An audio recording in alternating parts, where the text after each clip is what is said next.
And good evening once again, everybody, to another edition here of the Mass Steel Podcast. You're on the Mass Steel Podcast, Steelers versus Ravens Week 12 post-game show right now. And it is an ugly win, to say the least, as usual, not to be surprised or to be expected. But, yeah, definitely right now, one I think that Mike Tomlin was clearly agitated with, as we heard in the press conference tonight following this game. No doubt, not something they want to like really hang their hats on too high after this game, considering everything that they just went through after having this game constantly being delayed. It still comes down to bottom line execution. Steelers did not do that here tonight. I mean, when you look at it, and it's just really been something they've been really trying to hammer out the chinks, and unfortunately, offensively more so just really kind of drop their guard.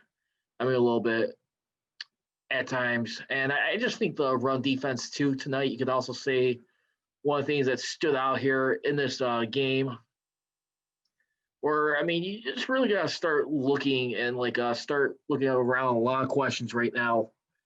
What you saw tonight right here, this is not going to cut it against a team when you got to go up against, like, say, perhaps to the Chiefs. That's the thing you really got to look at the end of the day. And when we look at it here, I mean, because people are always talking to me. Look at the power rankings right now. Steelers not having lost the game. There's quite a few people who are on the edge right now, not wanting to see this team go perfect, which I can understand why. And this was not starting off like this ever in a long time. I mean, this is a team right now where you look at it and we take a look at things. We try and break this thing down here. And we just try and say, hey, I mean, what's the deal here? I just feel right now as Steelers, they definitely got some work to do. They got some things they definitely got to iron out here. It was just another flat out, just day at the office. Just kind of came out with their pants hanging down, I mean, so to speak, to say the least. And you see how this gets right now. I mean, based in this time and just execution. I mean, don't get me wrong. I think, I mean, at the end of the day, as the season goes along, you are going to be seeing some times right here. I mean, at this point, where, I mean, at the end of the day, you're going to see this perfect season. I mean, just winning so many games straight. It's going to take a toll on a team. You're going to start seeing your rusty moments come out here. And I think that's what we all need to remember here. But there was a lot of makeable plays right here. I think the scary thing right now, where I'm getting a little concerned with, I mean, yes, James Conner was added to the COVID-19 list back on the weekend, back on Saturday, I believe it was. You should have to wait like a 10-day acclimation period for that before you could get back on the field and get clear to play. And right now, just to read off how the COVID protocols work, just a reminder to any of those of you who's been following the season. And for like the NFL COVID protocols for this year, this is how it goes. Once again, if a player tests positive and is showing symptoms, at least 10 days must pass since the symptoms first occurred, and at least 72 hours must have passed since symptoms last occurred. This likely means that such a player will miss at least 2 games. So again, if they test positive and they are showing symptoms, got to at least take a 10-day acclimation period. Then at least 72 hours must pass by after that since symptoms last occur. So usually they will miss 2 games. However, if a player does test positive but they are not showing symptoms, he can return either 10 days after the positive test or in just 5 days after the player, if the player tests negative twice. So that's basically all in a nutshell right now. Uh, I just don't get it. I mean, these little third and shorts, fourth and shorts right here. We got multiple opportunities going in third and one, third and two. You're doing like these quick West Coast offense deke and dunk passes. Why? I mean, the scary thing is, I mean, and I like Benny Snell, who was in his second year. I thought he was heating up down the stretch. Obviously, he ran out of gas towards the end of the season. But what is so hard about going up the middle on a play call? I mean, Randy Fiechner right here. I mean, you got to take a lot of accountability on that. What you guys are scheming up here. I mean, Matt Canada has been, I think, by far, I mean, the difference as far as on the offense once again this year. But you also see, too, right here, where you look at it, too, I mean, what he's been able to do creatively with some nice trickery plays, wide receiver running sweet plays here. And I'm just not understanding. I'm just baffled looking at this team here and how you're going to be able to literally think of it here as a Super Bowl contender if you're not going to be able to take care of your first downs. It is something you got to be very careful of. You got to be very leery of here. And if you're Mike Tomlin, I don't blame him for not being pleased with what he saw in this game. I mean, it was definitely piss poor, pathetic. Excuse my language here. But, I mean, why are we passing? Why are we doing all these pitch outs here? Gotta go straight up the middle. I am right now just extremely frustrated on this. I think the last time it was really better was when they played the Jacksonville Jaguars. I mean, mainly, not so much against the Bengals, but I mean, still, I mean, it's like, I mean, the run game still continues to peek its ugly head right now. As far as like the offensive line right now, too, I mean, doing a phenomenal job as far as like protecting Ben Roethlisberger, keeping him on his feet. I mean, in this contest here. I mean, what? I mean, once again tonight, I mean, the offensive line has given up no sacks, which is a huge plus. I'm not. I'm not gonna take that away from them. Okay, just hear me out on that. But I will say right now, I mean, the biggest disappointing thing is right now with the Steelers and their offensive line, as far as this year goes.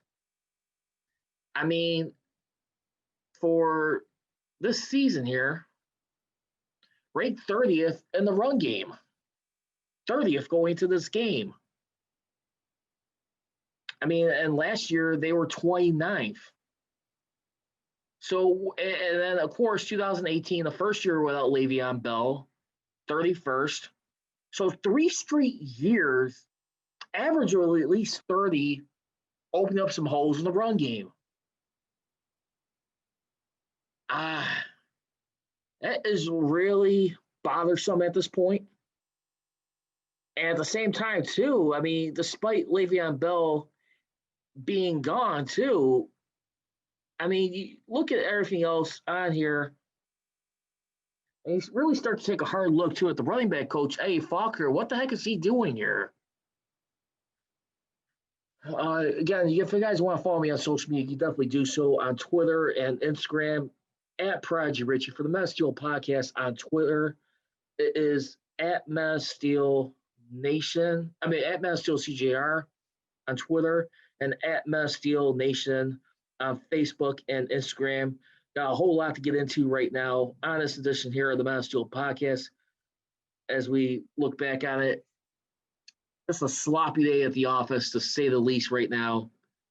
And basically, I just don't know how we look at everything here and just try and look at this team as being a threat just yet. I feel like the Chiefs, maybe even the Titans. The thing is, you get this sinking feeling because the Ravens' hopes of winning this division have gone out the window. They've eliminated those hopes right now. That I do understand. My thing is, at the end of the day, too, I mean, right now, I look at this team right now. I mean, even if they are the face of Chiefs, the Chiefs right now are way too fast for everybody. I mean, you look at the style, how they're handling business, like against a team like the Tampa Bay Buccaneers. I mean, the Raiders didn't have so much defense, but they're being the best of the best competition. Of course, they had a close one not too long ago against the Titans. Or hold on, I want to say it was against the Panthers. I want to say it was. Yeah, so it was the Panthers before they headed to their bye. Uh, it's just right now. I mean, the Steelers do have an offense, but we're not having any sufficiency of a running game here. I just don't know what to say right now and how much, I mean, confident my meter is in this team right now. Yeah, if you guys want to feel free, you want to tune in here on the Men of Steel podcast, feel free and definitely do so. I want to hear your thoughts. I want to hear your opinions right now. What did you think of this game? Steelers do remain undefeated right now. Not only that, in the process, first of all, more Ravens. They also lead the all-time series, including the playoffs, 30-24-0. And you really do start to wonder if Lamar Jackson was healthy, if he was in this game. I got news for you. This would have been a loss today. They will have lost this game. But, I mean, there was a lot of things that was fishy going into this right here. I mean, no doubt about it. And I just don't know what we look at right now and start to think where we need to start looking in the mirror right now as far as what needs to be cleaned up. I'm just not seeing it. I mean, just for right now, the biggest thing too. I mean, for the Steelers in this contest right now, another thing that stood out, which was very disturbing, which they were heating up in the last few weeks. Very disappointed to see them go 1 for 4 in the red zone tonight, while the Ravens go 1 for 2, 1 for 4. Because don't forget, they were in first place 2 years ago, dropped all the way down to dead last, I believe, last year. And then right now, I mean, tonight, I mean, here's the thing. I mean, the Ravens' defensive line was doing a lot of pressure on the receivers here. They were definitely mitigating the amount of yards. They were neutralizing them as best they could. Yeah, definitely give like the Ravens a lot of credit, despite all the delays that they caused by bursting protocol here and just trying to get themselves ready here. I was definitely at the point, if they were going to try and reschedule this game, I was thinking bowl, they should be forfeiting. But of course, since it's Steelers and Ravens, and since NBC and the NFL, they want to make sure they get their TV ratings here, still want to go ahead and sympathize, have this game on. I mean, if this was anybody else, if this would have been like, say, maybe like the Panthers and the Jaguars, someone would have had the forfeit, not the Steelers or Ravens. And that's just how I feel about it. I just hope we don't get into a situation more too, which really starts to become a trend right now, is the playoffs going to start getting expanded? Are we going to see more teams in the playoffs because of significant games being lost due to COVID here? I think those are some realistic possibilities. We have to take a very hard look in the mirror right now and really start to think, will the NFL owners implement that stipulation that they all voted on, they approved? It's already approved. If they want to go ahead and implement it, they can. We'll probably be seeing 8 teams apiece in the playoffs for 16 teams. I was even hearing from Mike Florio of Pro Football Talk too, possibly that maybe add like 10 teams per conference, and they could have people kind of like do like a fight-in scenario into the playoffs where you still kind of give some teams a bye, like the Steelers. But, I mean, right now, I have no idea. All I do know for right now is that this is a season unlike any other. It is a COVID year, unfortunately. But I mean, we also do see right now how much, I mean, what's at stake here. And like I always maintain, very thankful to have sports. I mean, very thankful to have any type of activity here. But the problem is, I mean, a lot of people are going to be picking apart this thing and looking at it from both sides that you implement a rule back in October. If you're not doing enough to control your spread of having COVID spread out, which was started by one of the Ravens coaches, spread throughout the team like wildfire, possibly not wearing their tracking device properly, and keep an eye on these players and how they're interacting. You can't control it. Steelers pretty much did everything right up to this point, but then you start having some players who get added to the COVID list, and you keep stretching this game more because it's Steelers Ravens. This should have been a forfeit. I'm not advocating for a cheap victory. I'd rather win and lose either win or lose one-on-one to my opponent. But that's what's got to come down to. That's what's got to come down to for that. And that's just the bottom line here. I mean, when we're looking at this situation, this team here, I just feel we got to be a little bit more. If we're going to have a rule in place, make sure it's properly followed here. So let's get into the bad news, to say the least, right now. As you guys heard on the headline here going into this podcast, Bud Dupree, outside linebacker for the Pittsburgh Steelers, who signed his franchise tag going into this season. His season is over with a torn ACL. I mean, in the season here. And which is really sad here, by the way. Remember, he was also trying to challenge for a getting paid as an edge rusher this year. Instead, under the franchise tag, he got paid over $15.828 million here for this season. He was trying to at least, as far as like an edge rusher, he was trying to get over $17.788 million. This season is now over. Torn ACL, which I was reading online, it could take over 7 months before a player is able to get back in the recovery, trying to train for sports. So he's pretty much out for the playoffs as well. So Bud Dupree right there. Feel for you, man. Just want to give you all prayers, love, thoughts, and concerns right now on a speedy recovery. Sad to lose a playmaker like him. I mean, no doubt. I mean, when you look at what they've been doing all year long, I mean, Bud Dupree, I mean, he's definitely one of the guys along TJ Watt, who's a real good tandem on this team. No doubt about it. And what they're able to do as a outside linebacking core. Now you're going to have a guy like Alex Highsmith right now come into this situation and see what he is able to contribute.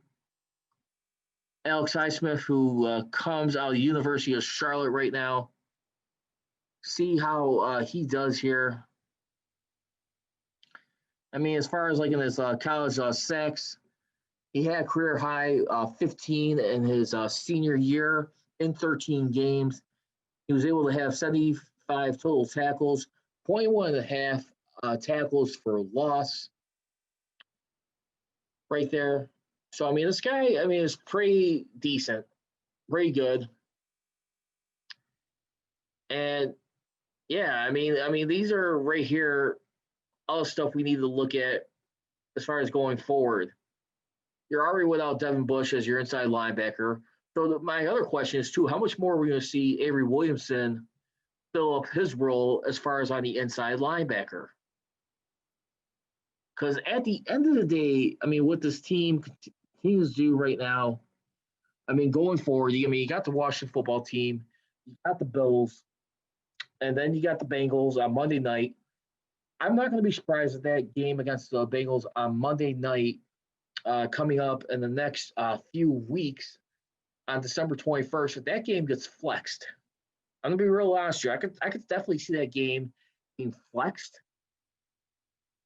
and that's not going to be a pretty sight. I mean, for anything, I definitely do see maybe against the Colts, maybe they'll turn that into a night game as we look at, I mean, for this year.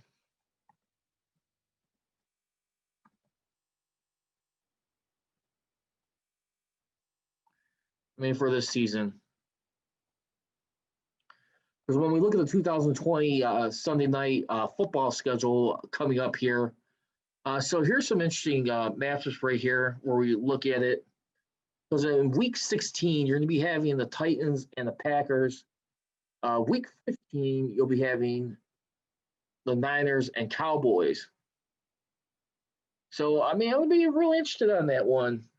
I mean, does NBC decide to have Steelers and the Colts on at that point, as opposed to Titans, Packers?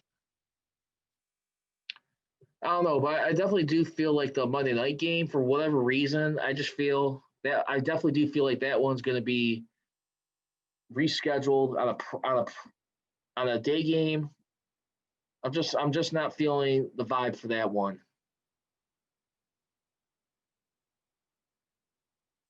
John Harbaugh, on the opposing side for the Ravens, after the game said the players were sick, are doing well. There's a lot of challenges with this thing. It hits guys in different ways. We just want everybody to get healthy. Harbaugh did go on to say it was a challenge, but they fought through this really unique deal. This is a crazy year in a lot of ways. I mean, true. I mean, at the same time, and I hear both sides of it with Harbaugh. I mean, his team. I mean, people are pretty much showing this guy a lot of disdain, firing their noses down on him. I mean, when you look at a guy like Mike Tomlin at the end of the day, the thing I always like about him, he's saying we're living COVID every day, basically. I mean, this way of life with it, the things that present to them. There's a lot to be said too. I mean, having a week and a half of no football, how much of it was rushed for them? I mean, all this time. I definitely do feel like if they had their full squad, they at least win this game by 20 points or more. I mean, it was just bad on all accounts, but I mean, at the same time, hey, listen, you bring your magic number down to 3 games right now. With 5 games left in the season, you still hold a 3-game lead on the Cleveland Browns. So that's good news right here. So you're closing in on a division and more than likely a playoff spot by this weekend, basically. Or they might just be able to take care of themselves against the Washington football team. DJ Smith-Schuster, who was also commenting on this, he was saying, according to Dale Lott at Pittsburgh, DK Pittsburgh Sports, we played like the junior varsity, said Smith-Schuster. He said JV, but pretty much junior varsity, just pretty much between the lines. We played down to their level. They came out with a JV squad, and we were playing JV, and we didn't come out and execute and play the way we wanted to play. It was a close game, which should have happened. I wouldn't say it hindered us, said Smith-Schuster, of the uncertainty that surrounded this game. Well, it's frustrating when the game kept getting pushed back for COVID reasons and safety protocols, which is fine. It was that way for both teams. As far as how we came out, we were sluggish. Our defense saved our ass again. This is something that has happened before. The next 12 days, we've got 3 games. We just got to go out there and play. So I'm going to just take a look at it. The biggest takeaways for me in this game right here was just going 1 for 4 in the red zone. Run defense, falling asleep at the wheel here in this contest. Steelers do allow 129 yards on the ground, gained on the run defense here. And when you look at the defensive side of the ball, when you look at the defensive front here, and when you look at, especially with Tyson Alala, he only had 1 solo tackle for today's game here. I mean, the defensive line did not really show up today, to be honest with you. not do enough, to be honest with you. I mean, they definitely got wailed on this game. I think it was just definitely more so the linebackers and the safeties in this game that really made their marks in this game. Also had a huge muff punt. Very surprised by Ray McLeod, but he is a rookie. I mean, I guess not too surprised there, but it definitely felt really bad for them. Bad for him, where it set up a touchdown. That was one thing that definitely ticked off Mike Tomlin right there. I mean, the turnovers right there, including that one. The muff punt by Ray McLeod, and of course by Ben Roethlisberger. Like I said, at your 1 yard line, and you're dropping back the pass. You had a guy open in the end zone. I'm not sure if it was Watt or McDonald, but still run it up the middle. 3rd and short, 4th and short, especially at the goal line. Run it up the middle. Stop with these passes. If you're going to pass it, throw it towards the sideline. Because I think anytime when you're looking at a quarterback, when you're scrambling around in that situation, you're asking the field of pressure. I mean, you're asking to get beat right there, asking to either get sacked or possibly have a good chance of turning over the ball or losing some yardage. I mean, Ben Roethlisberger just pretty much in that point. I mean, he just had brain fire in that situation. And I just don't understand how you're not handing the ball. I mean, off like someone maybe like a Benny Snell. I think Benny Snell could have scored that in there. I mean, I'm not so sure about McFarland, but I definitely like Snell what I saw on last year, especially when he was coming late in games, trying to close out games for the Steelers here. So we're going to get ready to focus on the Washington football team. I'm going to tell you right now, you got to realize the Washington football team's got a pretty darn good defense. Not only that, too, you still got the return of Alex Smith right here. And then also fighting for their coach, more importantly, Ron Rivera, who's been dealing with the cellular cancer this year. I tell you what, and then none of that, still a crack at trying to win the NFC East, the Washington football team. I mean, this team right here, at the end of the day, who's 4-7, lost the head-to-head matchup so far against the Giants right now. And just like the Giants, they're 3-2 in their own division. I mean, this is a team right now who definitely believes. I mean, they got some fortunes being turned around. They got something to play for. I mean, more than likely, we're going to see a team with a losing record win that division. A 4-7 team coming into town in Pittsburgh. Better be ready for that. Because I got to tell you, I would not be surprised if that's going to be one of their first losses of the season. It's probably the Washington. I would not be surprised based off what I saw tonight. So let's go ahead and let's get into the game balls right now. Game ball and defense. I'm going to go ahead and give this one to Joe Hayden. I know Watt led the team in tackles, had 2 sacks in this game, but Joe Hayden, I think, was the difference, the X factor in this game. The 14-yard pick six to start the scoring earlier on, only to be spoiled by a missed extra point attempt by Chris Boswell. Chris Boswell, I mean, for this year, I mean, when you look at it, I mean, just starting to miss some extra point attempts right now. You got to be making your PA attempts here for this contest. I mean, going 0 for 2 against the Dallas Cowboys. And then today's game, I mean, 0 for 1 right here. So, you know what? Let me look. He's a great kicker, I think, for this team. Still got a lot left to prove.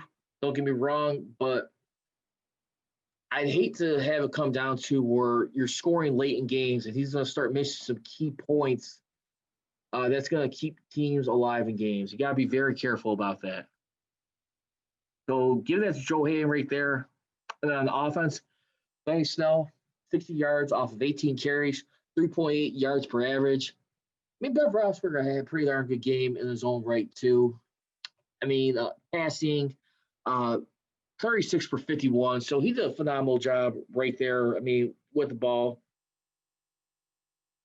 in this contest, completing 71% of his passes. 1 touchdown, 1 interception, but still had a QB rating of 81. That's going to do it for this edition here of the Steelers versus Ravens Week 12 postgame show. I hope you guys enjoyed it. Feel free to tune back in with me on Monday, as I'll have your pregame set that day. For Charles Prodigy Richey here, the Mass Steel Podcast. Once again, follow me on social media on Twitter and Instagram at Prodigy Richey. The Mass Steel Podcast on Twitter at Mass Steel CGR, at Mass Steel Nation on Instagram. So I was leaving. Don't be trolling. Keep rolling. Here we go, Steelers. Here we go. I go. Hey, you blink, I'll cut your eyelids off. Don't you blink. I got you. Let's go.